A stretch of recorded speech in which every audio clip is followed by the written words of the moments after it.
share an insight from this of a consultant. I think my question is, and my question to all these startups are is, what are the problems that you are trying to solve? And consistent with what we do at PwC, we started about our own revolution way back.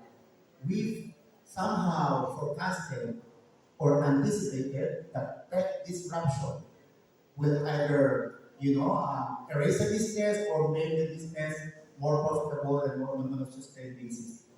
We talk about the climate change, the impact of the climate change. What can the likes of startups do around climate change?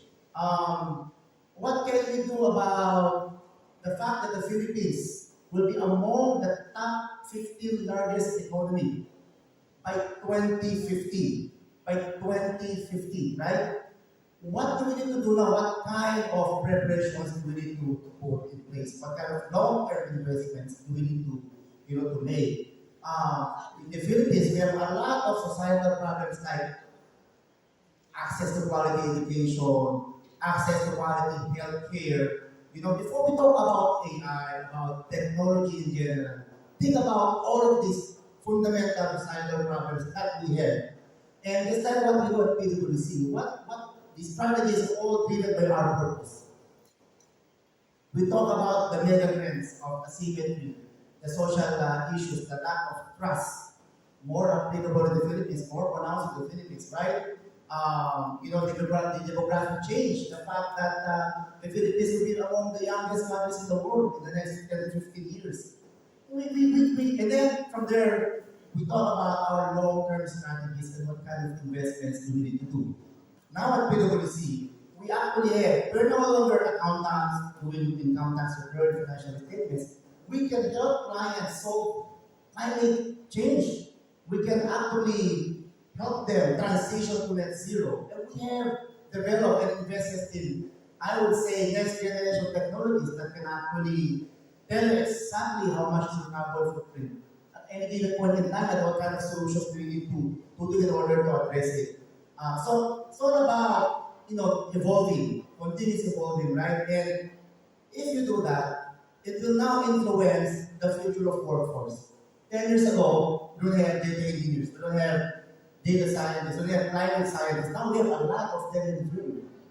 10 years ago, we have doctors in the field. But because healthcare is so important, much more in Southeast Asia, we now have doctors who are partners in the field because we are trying to solve societal problems, not just governance, not just income tax return, not just investment decisions, but more so society in general. So we talk about what? The who. The who is, I talk about the scientists at here now because we want to solve the specific problems. The what? The societies. Who are the stakeholders? We are the consumers. We want, for example, in the most recent global consumer survey, more than 50% of global consumers would rather patronize sustainably manufactured products. And they're willing to pay more. So it's us, it's the stakeholders, us, the communities, the government, right? And the business community in general, our society in general. And the how.